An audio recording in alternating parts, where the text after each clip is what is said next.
Hi, I'm Mark McPherson and welcome to another one of my blogs in the series, 52 blogs in 52 weeks, with each blog being about one of my 52 types of people who are poorly behaved and at times downright difficult. And this week I'm talking about type 24, the liar. The liar is somebody who knows something but tells you they don't know it, doesn't know it but tells you they do know it, has done something and tells you they haven't, or hasn't done something and tells you they have done it.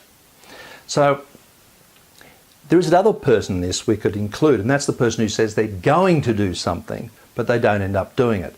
But I treat that as a totally different type, because often that sort of person really believes they're going to do it for you. I call them the commitment breaker, and I'll discuss those at another time.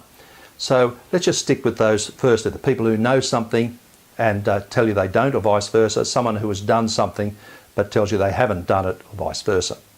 So an example of that is that, let's say someone in the home tells you they've done their chores and everything's under control, when in actual fact they haven't. Well, to me, they're a liar.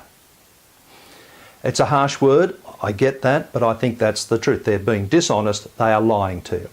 At work, I had an occasion where somebody said, not once, but several times in a row, that they had been at work by 8:30 and actually wrote on their timesheet 8:30, but I knew they hadn't come to work till after 9 o'clock. So to do that is actually lying, and it needs to be dealt with. As do people who say things like, oh, I sent you that email, and in actual fact, on investigation, they haven't. Well, that's lying, and I think it needs to be dealt with. Now, to deal with this sort of behaviour, I think you need to be very clear about some things. The very first thing you need to be clear about is the facts. No emotion in this. It's just simple facts. You wrote down 8:30 on your timesheet, but in actual fact you didn't get here till after 9. Fact. Nothing about, you've let me down again, this is disgraceful, it's not teamly to be doing this, oh my goodness. Just simply the facts.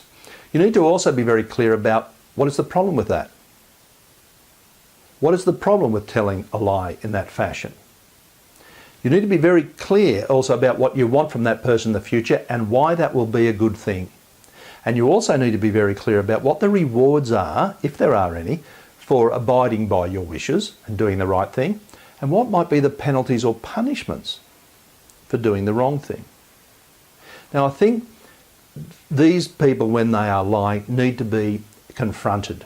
Now, confronted's a harsh word, I know, just like the word lying is a harsh word, but they need to be confronted. It needs to be dealt with. If you don't, it's very bad for yourself. It's incredibly bad for the person who's actually doing the lying, believe it or not. It's not good for them. You have a duty of care to them as well. But it's incredibly bad as well for those around you, other people in the household and other people in the workplace, if people are lying and getting away with it. So I think it needs to be dealt with. Anyway, I'm going to leave it at that. I think we've all met the liar in our life. I really do hope you're not dealing with one now, because they are terrible people and incredibly good at it. They can look at you straight in the face and just say, I put that report on your desk at 9 o'clock this morning. If it's gone, well, you must have lost it. I put it there. These are the people who can tell you, I sent you that email. If you didn't get it, well, I can't help. That must be something to do with the email system, because I've always send my emails on time. They can look at you and say this stuff. It's extraordinary, and it can be very hard to deal with. Get our facts right. Why is it a violation? What do you want? And be very clear about your punishments and possible rewards. Anyway, let me leave it at that. Whatever you're doing, I hope you're having a great time. I hope you're under control. I hope the work is under control. I hope it's running smoothly for you. Wherever you are, I hope you're healthy. I hope you're happy.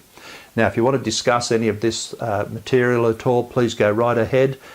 Book yourself in. Go to my website. Go to my page on LinkedIn, for example. Book yourself in for a time and let's have a chat. Always happy to do that. All the very best. Bye now.